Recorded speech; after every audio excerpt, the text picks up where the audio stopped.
seorang kakek ya yang bernama Poniman. Dia diduga mencuri sebuah handphone milik seorang korban yang bernama Arlan.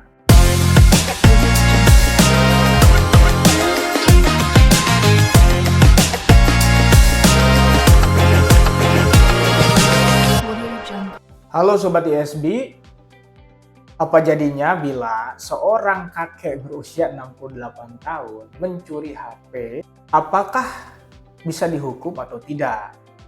Jadi perkara ini berawal dari seorang kakek ya yang bernama Poniman. Dia diduga mencuri sebuah handphone milik seorang korban yang bernama Arlan. Yang TKP-nya itu di Bandara Soekarno-Hatta, tepatnya di sebuah masjid di wilayah tersebut.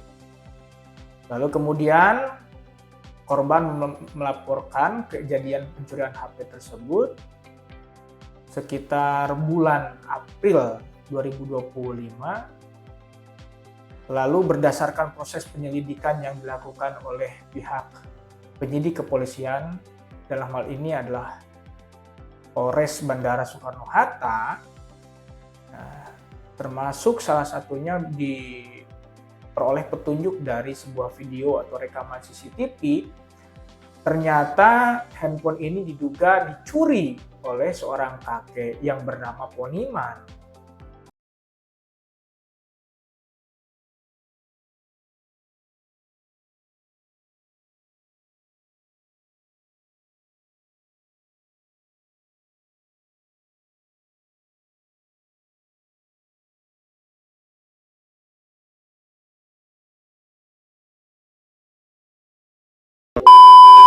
Nah kemudian ketika dikonfirmasi handphone yang dicuri tersebut kemudian ia jual seharga Rp1.900.000-an.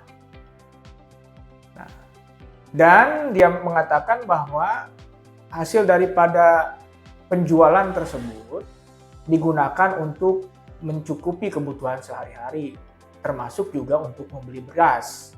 Lalu kemudian setelah proses ini dilakukan, proses penyelidikan dan juga penyidikan dilakukan, maka pada akhirnya di bulan Juni tanggal 23 kemarin, penyidik menghentikan proses penyidikan yang terhadap perkara pencurian tersebut. Pertanyaannya, kenapa tindak pidana yang itu jelas-jelas sudah memiliki bukti yang kuat kemudian berhentikan? Atas peristiwa tersebut, perbuatan yang dilakukan oleh seorang kakek, meskipun dilakukan oleh seorang kakek yang berusia 68 tahun, ya, dengan cara mencuri HP tersebut, itu tentunya adalah merupakan pelanggaran hukum, ya, atau merupakan tindak pidana pencurian, sebagaimana diatur di dalam Kitab Undang-Undang Hukum Pidana, ya, yaitu di dalam pasal 362 yang mengatur tentang pencurian.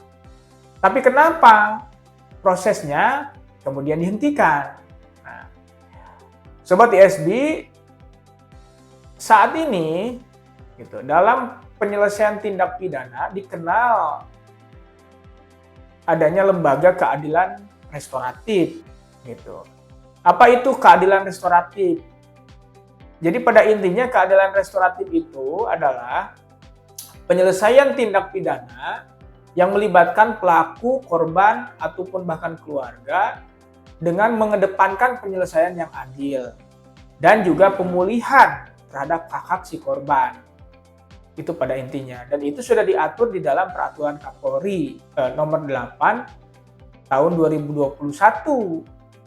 Jadi sangat memungkinkan terhadap tindak pidana yang diatur di dalam Perkapolri tersebut, itu tidak mesti perkara tersebut harus diproses pada tingkat selanjutnya.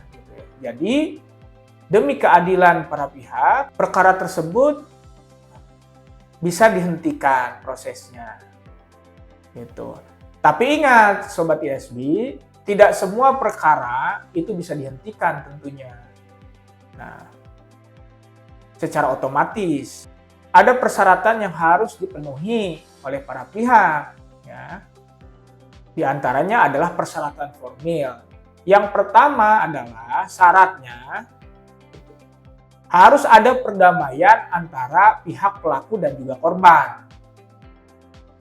Kemudian yang kedua adalah adanya pemenuhan terhadap hak korban. Dan adanya tanggung jawab pelaku. Gitu ya. Jadi sepanjang dua syarat itu terpenuhi, maka penyelesaian tindak pidana itu memungkinkan melalui pendekatan keadilan restoratif, kecuali untuk pidana narkoba. Nah, jadi terhadap kasus ini, menurut Sobat ESB, apakah cukup adil atau langkah hukum yang benar ataupun tidak? Gitu ya, bagi para pihak, silakan komentar. Salam bahagia.